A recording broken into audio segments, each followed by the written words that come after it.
একবিংশ খণ্ড তৃতীয় পরিচ্ছেদ।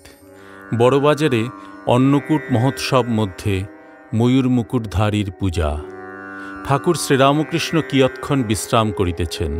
এদিকে মারোয়াড়ি ভক্তেরা বাহিরে ছাদের উপর ভজন গান আরম্ভ করিয়াছেন। শ্রী শ্রী ময়ূর মুকুটধারীর আজ মহোৎসব, ভোগের সমস্ত আয়োজন হইয়াছে। ঠাকুর দর্শন করিতে শ্রীরামকৃষ্ণদেবকে আহ্বান করিয়া তাঁহারা লইয়া গেলেন। ময়ূর মুকুটধারীকে দর্শন করিয়া ঠাকুর প্রণাম করিলেন ও নির্মাল্য ধারণ করিলেন। বিগ্রহ দর্শন করিয়া ঠাকুর ভাবে মুগ্ধ, হাত জোর করিয়া বলিতেছেন, প্রাণ হে গোবিন্দ মম জীবন, জয় গোবিন্দ গোবিন্দ বাসুদেব সচ্চিদানন্দ বিগ্রহ। হা কৃষ্ণ, হে কৃষ্ণ, জ্ঞান কৃষ্ণ, মন কৃষ্ণ, প্রাণ কৃষ্ণ, আত্মা কৃষ্ণ, দেহ কৃষ্ণ, জাত কৃষ্ণ, কুল কৃষ্ণ, প্রাণ হে গোবিন্দ মম জীবন। এই কথাগুলি বলিতে বলিতে ঠাকুর দাঁড়াইয়া দাঁড়াইয়া সমাধিস্থ হইলেন। শ্রীযুক্ত রামচাটুর্যে ঠাকুরকে ধরিয়া রহিলেন। অনেকক্ষণ পরে সমাধি ভঙ্গ হইল। এদিকে মারোয়াড়ি ভক্তেরা সিংহাসনস্থ ময়ূর মুকুটধারী বিগ্রহকে বাহিরে লইয়া যাইতে আসিলেন। বাহিরে ভোগ আয়োজন হইয়াছে। শ্রীরামকৃষ্ণের সমাধি ভঙ্গ হইয়াছে। মহানন্দে মারোয়াড়ি ভক্তেরা সিংহাসনস্থ বিগ্রহকে ঘরের বাহিরে লইয়া যাইতেছেন। ঠাকুরও সঙ্গে সঙ্গে যাইতেছেন। ভোগ হইল। ভোগের সময় মারোয়াড়ি ভক্তেরা কাপড়ের আড়াল করিলেন। ভোগান্তে আরতি ও গান হইতে লাগিল। শ্রীরামকৃষ্ণ বিগ্রহকে চামর ব্যজন করিতেছেন। এইবার ব্রাহ্মণ ভোজন হইতেছে। ওই ছাদের উপরেই ঠাকুরের সম্মুখে এই সকল কার্য নিষ্পন্ন হইতে লাগিল। ঠাকুর শ্রীরামকৃষ্ণকে মারোয়াড়িরা খাইতে অনুরোধ করিলেন। ঠাকুর বসিলেন।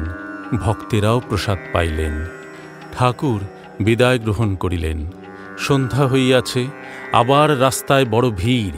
ঠাকুর বলিলেন, আমরা না হয় গাড়ি থেকে নামি, গাড়ি পিছন দিয়ে ঘুরে যাক। রাস্তা দিয়ে একটু যাইতে যাইতে ঠাকুর দেখিলেন পানওয়ালারা গর্তের ন্যায় একটি ঘরের সামনে দোকান খুলিয়া বসিয়া আছে। সে ঘরে প্রবেশ করিতে হইলে মাথা নিচু করিয়া প্রবেশ করিতে হয়। ঠাকুর বলিতেছেন, কি কষ্ট, এইটুকুর ভিতর বদ্ধ হয়ে থাকে।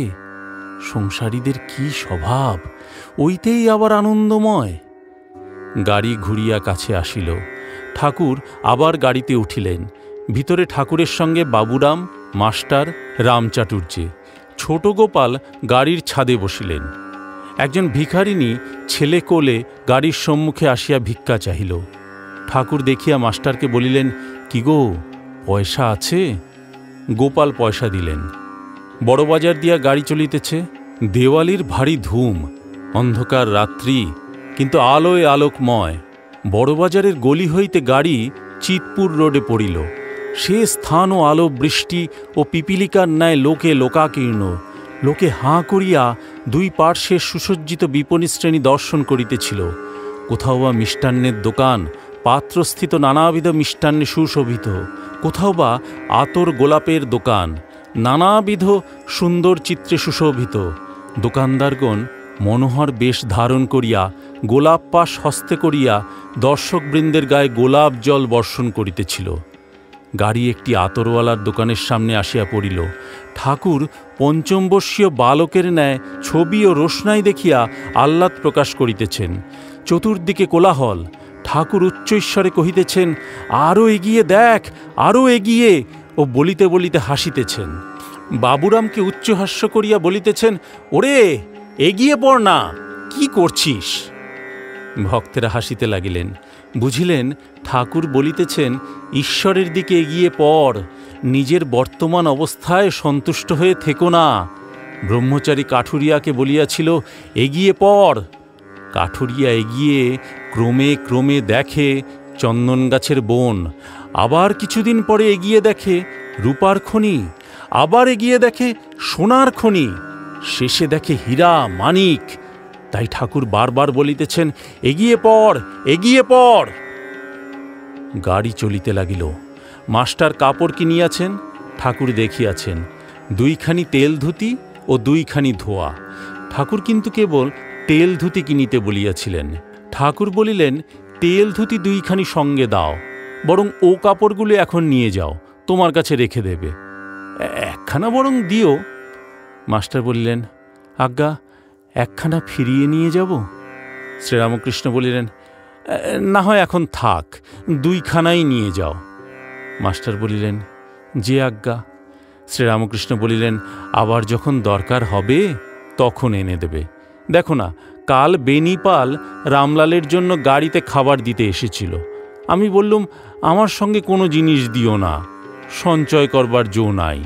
মাস্টার বলিলেন, আজ্ঞা হাঁ, তার আর কি, এ সাদা দুখানা এখন ফিরিয়ে নিয়ে যাব। শ্রীরামকৃষ্ণ সস্নেহে বলিলেন, আমার মনে একটা কিছু হওয়া তোমাদের ভালো না। এ তো আপনার কথা, যখন দরকার হবে বলবো। মাস্টার বিনীতভাবে বলিলেন, যে আজ্ঞা। গাড়ি একটি দোকানের সামনে আসিয়া পড়িল। সেখানে কলকে বিক্রি হইতেছে। শ্রীরামকৃষ্ণ রামচাটুর্যকে বলিলেন, রাম, 1 পয়সার কলকে কিনে লও না। ঠাকুর একটি ভক্তের কথা কহিতেছেন। শ্রীরামকৃষ্ণ বলিলেন, আমি তাকে বললুম কাল বড় বাজারে যাব, তুই যাস। তা বলে কি জানো, আবার ট্রামের 4 পয়সা ভাড়া লাগবে। কে যায়? বেনিপালের বাগানে কাল গেছিল, সেখানে আবার আচার্যগিরি করলে। কেউ বলে নাই আপনিই যায়, যেন লোকে জানুক আমি ব্রহ্মজ্ঞানীদের একজন। মাস্টারের প্রতি বলিলেন, হ্যাঁ গা, এ কি বলো দেখি, বলে 1 আনা আবার খরচ লাগবে। মারোয়ারি ভক্তদের অন্নকূটের কথা আবার পড়িল।